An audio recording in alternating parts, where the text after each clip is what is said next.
Dave, you guys are going up against quite a good pitcher with Sandy out there today. A lot of lefties in the lineup. What's going to be a key for you guys to try to attack him, whether it's early in the game or just kind of find a way to get to him?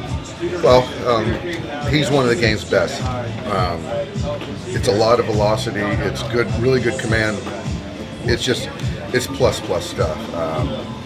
Building innings are tough. He doesn't walk many guys. He gets righties, lefties out. So I think it's just more of kind of just trying to hunt your zone and go out there and compete. It's going to be a good challenge for us. I think the last time he was here, we got to him pretty good. So, knowing Sandy, I know it's not lost on him.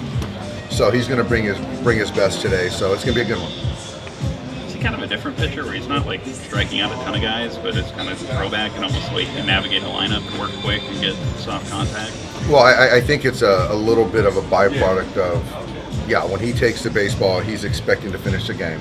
But the other part of it is that hitters want to get in and out of the at-bat. So there's a lot of early contact because guys don't want to get deep into a count too.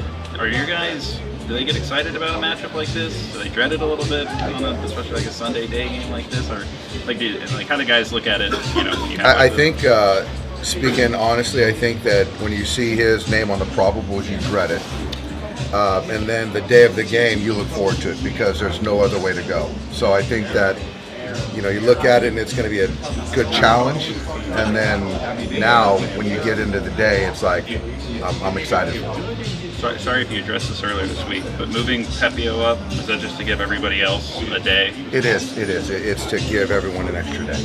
And do you know if he's going to stick in the rotation after this? We haven't made that decision. We'll see how today goes. But obviously Brewstar is going to be activated tomorrow, so we have a move to make for tomorrow. Do you know why Trinan didn't throw yesterday in OKC? I don't. He's going to throw today. I still think that's kind of the plan they laid out. I don't know if it has to be a back-to-back today, tomorrow. I don't know. I just know that the plan is to get Blake here on September 2nd. I saw Clayton throwing earlier. What's next for him and when?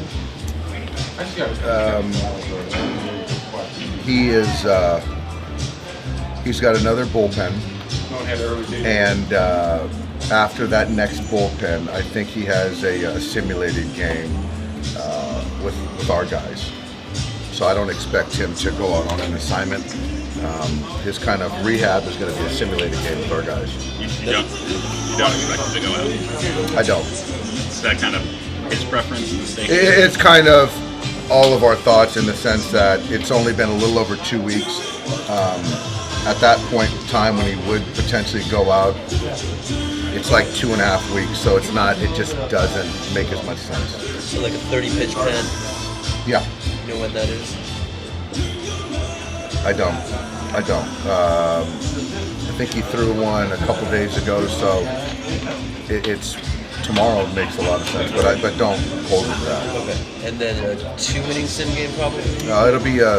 It'll be a 3 or 4 inning sim game. When I spoke to Clayton the other night, he was kind of teasing, I think we just skip straight to the sim game. How much is that just a sign of how good he's feeling and ready to come back? I think that's a good thing. To have Clayton wanting for more, feeling like he's ready to go, and for any player, I think that's a good thing. So now it's kind of our job to play the shorter and the longer and weigh the pluses and minuses. So to push it back an extra few days, I just don't think that there's much of a cost, and Clayton understands that. And have you seen flashes of this offense from Gavin in the past, but the consistency offensively that you've seen this year, what do you kind of attribute that to?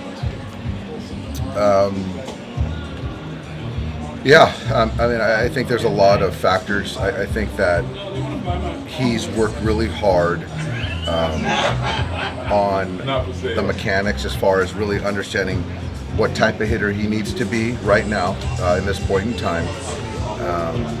His work has reflected that every day. He's really understanding how to approach each individual at bat and pitcher. So I think that's a big part of it, and ultimately it's, when you take a number of major league at bats, things start to slow down. where now you can process information. You're not kind of chasing your tail when you don't get hits in a game. So I think now he just has a good foundation of who he is as a major league hitter. So whether it's a left-hander or a right-hander, a big spot, he's conducting the same type of quality at bat. Is part of that just the maturity process of being up here for a few years now? It's the maturity process, but it's also the maturity in the sense that just because you have more experience, you still have to put in the work every single day to stay there. And I think that you see players all the time that have more experience that don't understand the process or the consistent preparation that Freddie Freeman does every single day. And that's why his baseball card looks like it does. So Gavin, fortunately, has been around some very good ball players, and he's kind of like hung on to those guys. Dave, assuming Clayton doesn't have any setbacks between now and his return, would you consider rolling 6 starters in September? It's a thought. But there's going to be a point at some point in September where we as an organization have to make a decision on when we go to a 5-man and put that whoever's going to be in the pen some repetitions, as we look out and get them ready to that role. So it's a possibility. How long we do that, if we do it, I just don't know that answer right now.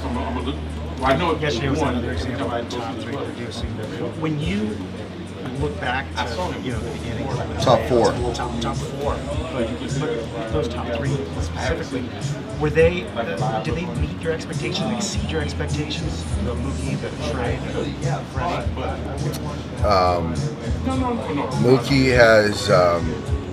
Mookie's has reached him.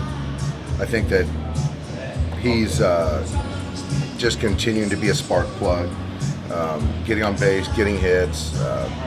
He's going to always want more. I think all great players do. I think Trea is having a fantastic season. I think he's shown himself that he can be a run producer as well.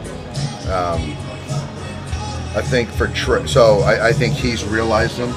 I still believe that there's more in there with Trea as far as controlling the strike zone. He's always going to be more of a free swinger than, let's say, Mookie, but I still believe that there's still more in there as far as controlling the zone more. And if he can continue to do that, because when he is doing that, there's more slug in there. And he has bat to ball, so when you start to chase, you can still collect hits, but to get to the next level, in my opinion, he can do a better job of controlling the zone, which will allow him to slug more. Freddie, he's been as consistent as you can get. So yeah, I think we couldn't be happy with all 3 of them. It doesn't always work out when you have 3 guys with those resumes all come together and produce like they have. What are the mechanics behind them all kind of having the success that they've had over the course of the season? I think all 3 of those guys understand what it means to what it means that just in the batter's box. I think that they all 3 of those guys understand the importance of each at bat. So that's one part of it. And on the defense, they all 3 understand the value of them being in the lineup and what that does for our ball club, and conversely, the opponent.